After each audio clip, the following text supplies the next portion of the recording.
Well, campaigning is over now for these mega elections 2024. All that leaders can really do at this stage essentially is to wait and watch what happens. Voting for the final phase will of course take place. Then of course exit polls, and then the 4th of June, the big day. Jyotiraditya Scindia, the senior BJP leader, has been extremely busy on the campaign trail. Had spent some time with him in Madhya Pradesh, in Guna, getting a sense of his constituency. He joins us now for this very special interview. Thanks very much, Mr. Scindia, for being with us.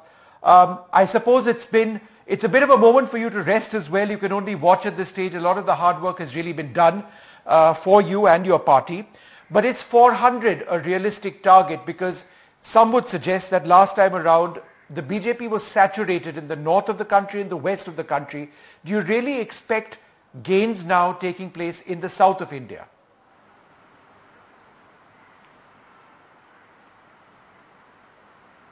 Well, I think you have to look at an election, Vishnu, in terms of the point in time in which that election is taking place.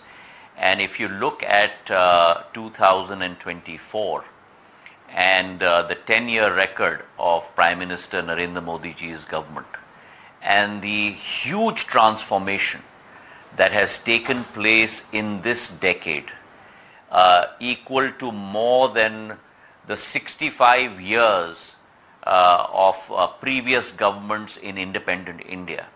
And if you look at the cumulative transformation, whether economic, whether social, across every parameter, then it becomes a analysis of what the people of India are satisfied with. And I think that in 2014, we had 282 seats. In 2019, that number grew to 303 seats, almost a 10% increase.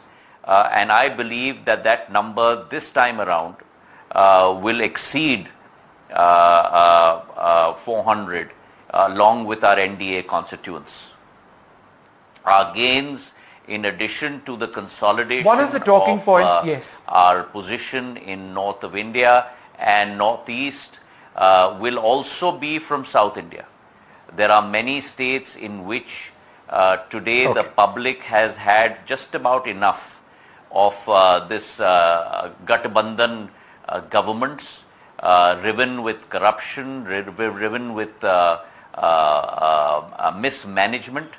And I think you will see from southern states, our total, which is roughly 29, almost doubling in this election, whether it is Andhra, whether it is Kerala, whether it is Karnataka, and whether it is Tamil Nadu, in addition to Orissa and other states. The level of discourse during this election campaign, some would suggest, has been a bit of a concern, with the Chief Election Commissioner writing to the heads of all parties, telling top leaders that, be careful about what you say. Would you agree that political discourse in this very heated election campaign has been low, and that's unfortunate? Well, I think that when it is an all-out battle, then in some cases it does become a no-holds-barred situation. And that's part of a battle in terms of an electoral process. But I do believe that the Bharatiya Janata Party in the last 2.5, 3 months has kept up a high level of discourse, focused on development, focused on the paradigm change that the Prime Minister has brought about in these 10 years, and also the path forward over the next 5 years, and then eventually the path forward to our Shatabdi Kal in 2047. Mr. Scindia, some would suggest that one of the biggest issues this time around would be job creation and employment. If you look at some data, in fact CMIE data I was looking at from February this year, the unemployment rate has risen in January to approximately 8%. We talk about so many issues in this election, but do you believe that job creation and employment could perhaps end up being the most important one? Well, I think job creation is an important factor in every election, and I think job creation is the most important factor for every growing economy across the world. The Prime Minister has done a tremendous job of creating an environment which will lead to a huge amount of vibrancy. If you look at Surjit Bhalla's comments as well in terms of the number of jobs that have been created annually over the last 5 to 7 years, it speaks of a very, very large number, close to 10 million. If you look at the infrastructure development across India, which will now catapult job creation in the days to come, whether it's in the area of highways and roads, where you went from 90,000 kilometers to 150,000 kilometers of highways in a period of literally 10 years, whether you look at the number of airports from 74 to almost 160, whether you look at railways.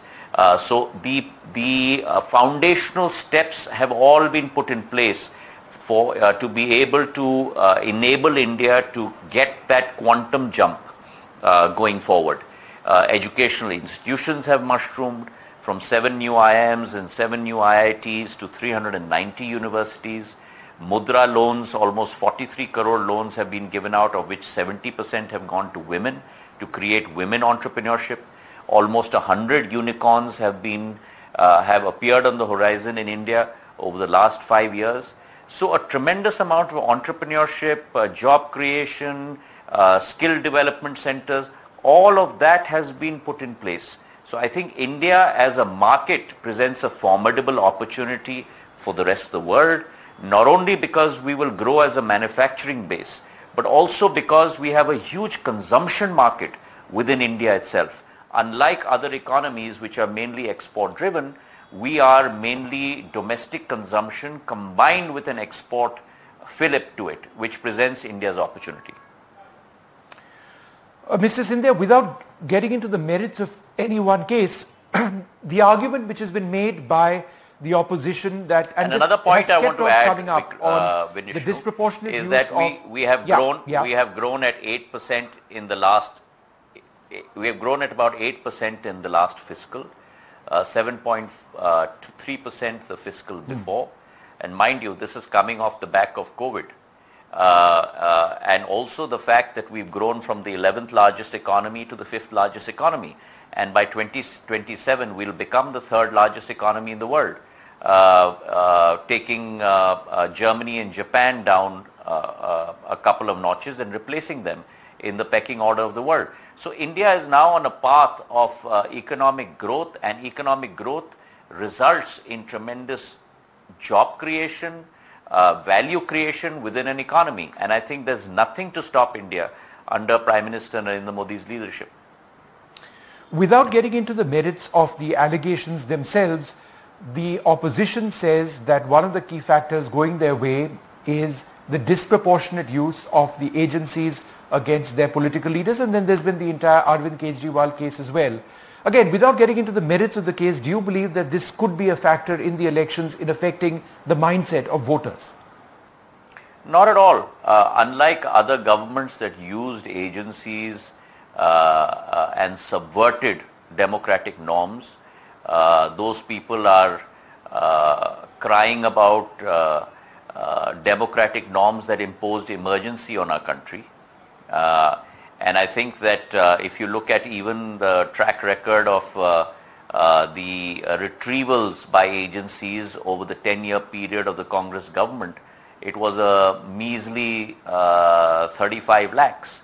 In the last 10 years, agencies have recovered close to 2,200 crores in wrongful transactions. So if you have done something wrong, then you have to pay for it. And if you haven't, then you have nothing to worry about. I want to talk to you a little bit about civil aviation, and I remember of the campaign you were telling me that you were campaigning till 9, 10 at night, and then up till 2 o'clock in the morning you were looking at civil aviation files, because that's a really big part of our economy now. But just today, you as in the government has issued a notification to Air India saying that they really need to look into the concerns of passengers, and this is sort of pegged to a particular incident on an aircraft where passengers were taken into an aircraft, brought outside. It was very uncomfortable for them. What is the essential message that you're trying to send? The essential message that we are trying to send is the same message that I sent airport operators last December, December of 2022, wherein the job of an airport is to be service oriented and customer oriented, and that has to be the first and the last concern of an airport. Similarly is the case for an airline operator, be it X, Y or Z.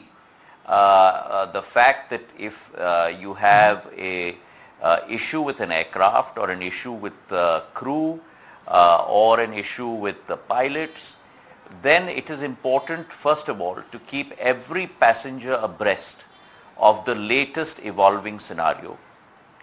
Second, give them the choice to continue with their travel or not. And third, if it extends beyond a period of time, then you must cancel the flight and reschedule it, and therefore alleviate the suffering of any passenger.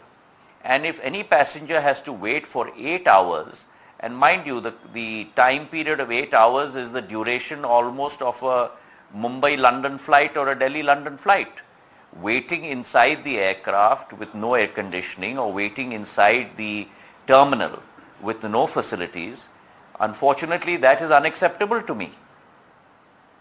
And therefore, even in light of a car being issued last winter, where we clearly said that any delay beyond 3 hours is unacceptable and the airline must look after the passengers, feed them, put them up, even in light of that car being issued, there is this sort of a violation, then I'm sorry, that is unacceptable. Yeah. CAR, of course, refers to civil aviation requirement. But, you know, there have been a couple of crisis points in the last couple of weeks. There were 30-odd flight attendants on Vistara, I beg your pardon, Air India Express, who were dismissed by the airline. They ultimately came back. There was a crisis with pilots in Vistara. And in as much as these were management problems within the larger Tata group, it ended up affecting tens of thousands of passengers because these have a cascading impact. Did you have a role in sorting out some of these problems? Well, certainly as a civil aviation minister and the civil aviation ministry, it is our fiduciary responsibility to ensure that if problems occur, then resolution is done timely and efficiently. At the same time, I would like to say that it is not our business to be involved in the internal operations or the internal issues of any particular company. That is beyond our jurisdiction and beyond our purview. But in as so far as it affects the functioning of a service which is key to customers, a quick resolution is something that is always advisable, so that passengers are not put at any inconvenience. So the answer to that is yes, you were directly looking into this concern and helping to find a solution, or am I reading too much into that? Well, as I said, Vishnu, and I'm going to repeat, that the internal workings of any company or corporate is beyond our purview. It is not our business nor our right to interfere in the manner in which a company conducts its internal operations. But insofar as it affects the traveling public, certainly that is a concern, and the quicker the scenario resolves itself, the better it is for our sector and for our customers. Sure. So one final question, campaigning all done. You've had a long, hectic campaign yourself with the family campaigning. There's been a tragic loss in your family as well, and our sincere condolences for that. You know, it must also be a real time of reflection for you. You know, the campaign itself, the legacy of your family, and of course the road ahead. Thank you, Vishnu, for your condolences and your feelings.